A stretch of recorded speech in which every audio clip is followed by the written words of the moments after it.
falar então um pouquinho sobre a doença do refluxo gastroesofágico, começando a entender o porquê que acontece essa doença, tá? Basicamente, o nosso esôfago ele tem o esfíncter esofágico superior e o inferior, e por conta de um distúrbio nesse esfíncter esofágico inferior, a gente vai desencadear essa doença. O que acontece? Numa condição normal, nosso esfíncter ele fica contraído, então a condição basal desse esfíncter é a contração. O que acontece? Na doença do refluxo gastroesofágico, esse esfíncter ele fica relaxado e quando o estômago começa o processo de digestão, ele retorna um pouco de suco gástrico, lesionando então a mucosa do esôfago, tá? Quais são as possíveis causas então? Então nós temos um relaxamento excessivo do esfíncter esofágico, nós podemos ter uma hipotonia, então a diminuição da força desse esfíncter esofágico, ou seja, ele diminui a sua contração. Isso acontece muito quando a gente acaba manipulando essa região aqui de pescoço e aí acaba lesionando alguma coisa, a musculatura do esôfago, e aí pode gerar essa hipotonia, ou às vezes até um caso de hérnia hiatal, porque o esôfago ele fica numa posição de uma curvatura adequada. Quando você tem a hérnia hiatal, você altera essa curvatura do esôfago, favorecendo com que aumente, né, dificulte ali o funcionamento do esfíncter, causando ali o refluxo. Bem, o que a gente precisa saber então da clínica desse paciente? O paciente com refluxo é um paciente que ele precisa ter os sintomas constantemente. No dia a dia, uma pessoa normal, ela pode ter sim o refluxo, tá? É natural a gente ter. Mas a gente só vai considerar a doença quando ele começa a ser mais constante esses sintomas. E pra gente fazer o diagnóstico, basicamente ou você ter esses dois sintomas principais, então o diagnóstico pode ser clínico, ou você pode encontrar achados na endoscopia que vão então falar a favor de uma doença do refluxo, tá? Você pode ter os sintomas e os achados na endoscopia, você pode ter somente os sintomas, ou você pode ter somente os achados na endoscopia. Mas daí por que você pediu endoscopia? Provavelmente você estava investigando outra coisa e achou ali. Então pode ser que um paciente seja assintomático, mas tenha então achados endoscópicos, tá? O que é importante a gente saber? Quais são os sintomas? Como o suco gástrico ele retorna, ele acaba lesando a mucosa, a gente sente uma queimação. Então ocorre uma pirose e ele sobe, ele é ascendente. Então uma pirose, então uma queimação ascendente, e além disso a gente pode ter a regurgitação, tá? Em casos, esses são os principais sintomas. Se você tem pirose e regurgitação, você já faz o diagnóstico para doença do refluxo gastroesofágico. O que acontece? Algumas situações, quando esse refluxo ele é muito intenso, ele pode atingir outras estruturas aqui, então, da nossa cabeça e pescoço. Então, ele pode atingir as cordas vocais, tá? Ele pode atingir aqui a região, ele causa uma inflamação muito intensa no esôfago e por conta do esôfago estar bem grudadinho ali com os brônquios, ele pode ali, por contiguidade, desencadear uma reação nos brônquios, que seriam os brônquios espasmos, tá? E até mesmo, quando esse alimento fica refluindo, ele acaba tendo uma broncoaspiração constante, que é o que leva à tosse crônica, ou muitas vezes até essa broncoaspiração pode levar ali até quadros de pneumonia. Então o paciente, ele pode, a alteração na prega vocal pode levar a rouquidão, tá? A gente pode ter faringites constantes, às vezes você acha que você tá com a imunologia baixa, mas às vezes, um refluxo gastroesofágico, tá? Bem, falando um pouquinho então agora sobre como que a gente vai diagnosticar. As complicações, tá?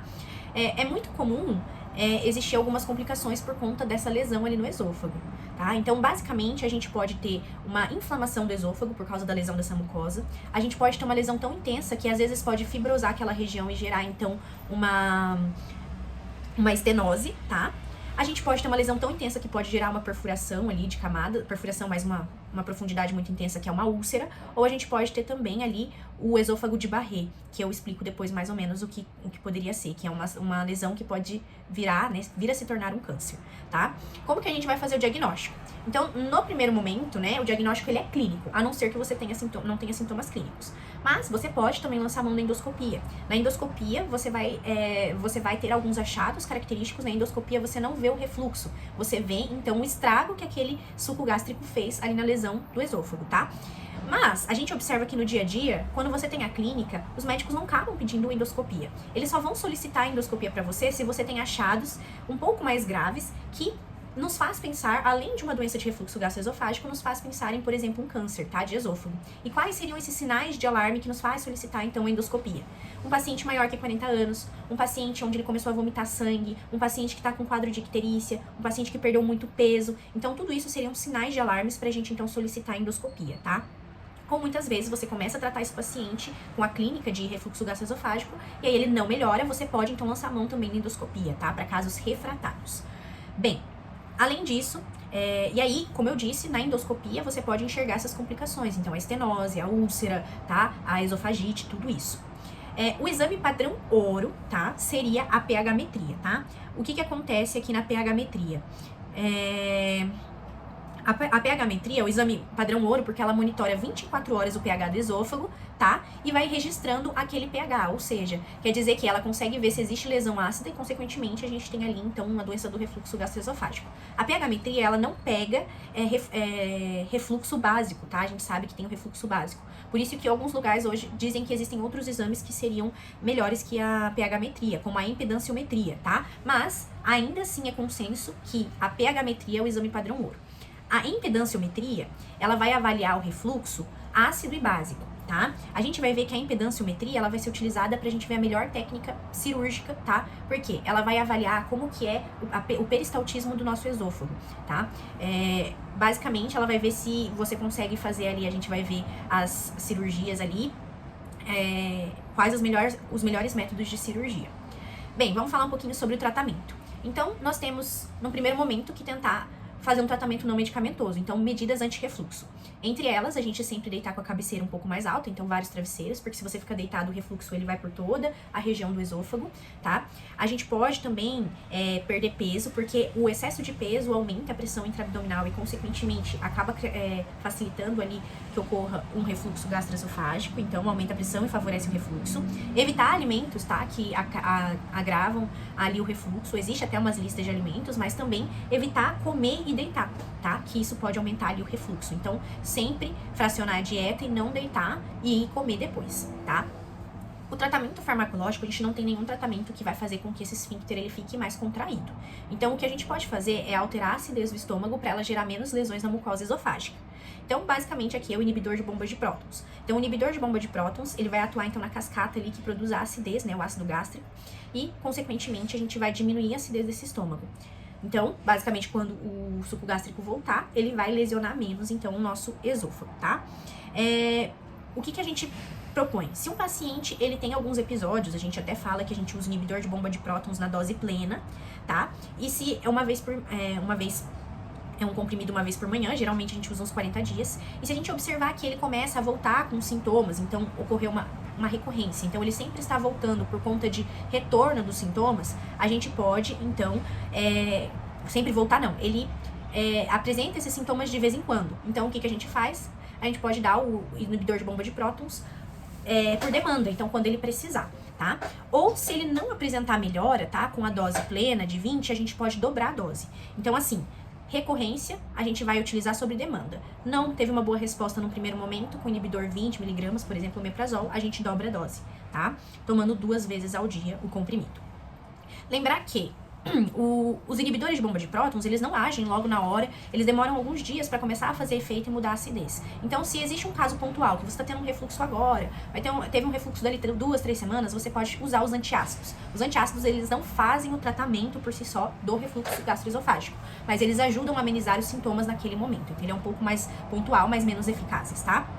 Tanto os antiácidos quanto os procinéticos. Existem também os bloqueadores de H2. Os bloqueadores de H2, né, como ali a ranitidina, eles não são tão indicados, mas eles também, eles atuam sim, diminuindo a acidez do estômago, mas não tão eficazes quanto o inibidor de prótons, porque ele atua numa das vias que ativa a bomba de prótons. Então, é melhor você ativar a bomba do que ativar uma das vias. Então, assim, eles são menos eficazes, mas em alguns casos eles podem ser utilizados, tá? Bem, e falando agora um pouquinho quais são os casos onde a gente vai indicar a cirurgia, tá? A cirurgia, então, é uma cirurgia anti-refluxo, é a funduplicatura, tá? Ela vai ser indicada em casos onde o paciente, ele tentou tratamento, dobrou a dose e não teve resposta eficiente, então foi um casos refratários, ou os pacientes que eles possuem um refluxo, eles tratam, melhoram com inibidor de bomba de prótons, mas é sempre. Então, é um paciente que a gente vê que aquele refluxo vai ser pro resto da vida, ele vai ter que tomar inibidor de bomba de próton pro resto da vida. Pra evitar de tomar esse medicamento pro resto da vida, ele pode fazer cirurgia, tá? Ou esses pacientes que têm complicações como estenose, úlceras e tudo mais, a gente pode sugerir também de fazer a cirurgia. Então, casos refratários, pacientes que vão tomar inibidor pro resto da vida, ou pacientes com complicações, tá? E aí, como que funciona a cirurgia, que é a chamada funduplicatura, tá? Basicamente, antes da cirurgia, a gente faz a pH-metria 24 horas, tá? Que é o padrão ouro pra gente confirmar o diagnóstico. E a gente também faz a esôfago-manometria, né? Que foi o que eu falei. A esôfago-manometria, ela vai avaliar como que está o peristaltismo do esôfago. Tem sim lesão ali, que confirmou a doença do refluxo, mas eu quero ver se a contração, né? A peristalse do meu esôfago é eficiente. E aí eu consigo sim escolher a melhor técnica para cirurgia. Por quê? O tratamento é feito uma cirurgia anti-refluxo, é chamado de fundoplicatura VLP. Tá? Então, basicamente, a gente vai usar a técnica de Nissen, mas o que acontece? A gente vai pegar o fundo do estômago, vai descolar do baço e vai grudar na fotinha ali do lado, esse mesma parte do estômago, a gente vai envolver ali a região do esôfago, do esfíncter esofágico inferior. Então, com o próprio estômago, a gente finge, faz uma válvula que comprime o esôfago indiretamente. Na fundoplicatura, a gente pode fazer a fundoplicatura que envolve o esôfago totalmente, tá? E, geralmente, ou a gente pode fazer a fundoplicatura que tem um envolvimento parcial. Então, tem como envolver 360 graus aquele esôfago, ou, por exemplo, 180 graus. Então, eu envolvo 180 graus ou 270 graus ali do meu esôfago, tá? Tudo depende do quanto eu vou envolver, porque se a minha peristalse no esôfago não é muito eficiente, se eu apertar demais, eu vou desencadear, então, o que nós vamos ver lá na frente, que é a calásia. Ou seja, não adianta nada eu fazer uma válvula e daí depois o alimento ficar entalado. Então, assim, eu vou fechar ali, só que minha peristalse tem que estar bom. Então, eu só fecho 100%, eu só faço a fundoplicatura total se a minha peristalse é boa. Se ela não for tão boa, eu faço, então, ali a minha fundoplicatura parcial, tá? E a total, a gente sempre vai evitar quando, na manometria, então, a gente vai evitar quando a manometria vier menor que 30 milímetros de mercúrio distal ou uma atividade peristáltica menor que 60%. Ou seja, com esses valores eu consigo ver que o meu esôfago não tem uma peristalse adequada e aí eu faço os métodos parciais. Tá? E agora falando um pouquinho sobre o esôfago de Barré. O esôfago de Barré é uma condição onde nós temos uma metaplasia no esôfago. Então, o epitélio do esôfago é um epitélio escamoso estratificado. E por conta daquele refluxo, a acidez acaba causando uma lesão ali na região do esôfago e ela pode acabar modificando o epitélio do esôfago. Basicamente, a gente modifica o epitélio escamoso estratificado para um epitélio colunar intestinal. Ou seja, a gente coloca um epitélio do intestino, tá? Ali no esôfago. Isso geralmente pode ser observado nos pacientes quando eles apresentam uma melhora súbita do quadro de refluxo. Então o paciente ele vinha sofrendo muito com refluxo, ele tratou e do nada, por exemplo, ele parou de tomar o remédio e ele apresentou uma grande melhora. Aí você fala, nossa, por quê? Porque o epitélio do intestino, ele consegue proteger, ele consegue responder melhor ao refluxo, então ele não fica tão lesado diante do refluxo, ele é mais forte, digamos. E aí, esse paciente ele não vai sentir os sintomas do refluxo. Então, quando acontece isso, não é que o tratamento deu certo, você tem que ficar atento porque ele pode estar diante de um esôfago de Barré. E aí, nessa situação, nós podemos ter uma condição onde essa metaplasia desencadeou, então, ali uma alteração que pode evoluir para um quadro de câncer, tá? Gástrico. Então vamos pensar que câncer de esôfago, tá? Então o que a gente observa, tá? Na endoscopia, quando a gente tem um esôfago de Barré, a gente encontra uma mucosa bem avermelhada, tá? Então é uma mucosa vermelho salmão, que eu vou colocar a imagem do lado.